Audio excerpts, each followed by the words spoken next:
Milí přátelé, z Markova evangelia víme, že Kristovo učení má skutečnou moc. Tato moc však potřebuje hlasatele, aby mohla pronikat skrze svědectví a službu do srdcí lidí. Vzhledem k tomu, že je tu opět doba spojená s životním rozhodováním, a to nejen pro ty, kteří budou skládat maturitní zkoušku, obracím se na vás, kteří zvažujete vykročit ke kněžské službě. Jde o povolání, o němž svatý farář Arský říká, že má být láskou Kristova srdce. Žijeme v době, kdy se církev může pro společnost zdát málo čitelná.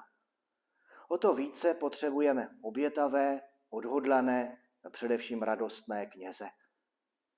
Jako biskup bych vás, mladí muži, kteří vnímáte povolání ke kněžství, rád informoval, že přihlášku do kněžského semináře můžete zaslat poštou na sekretariát brněnského biskupství do konce března tohoto roku.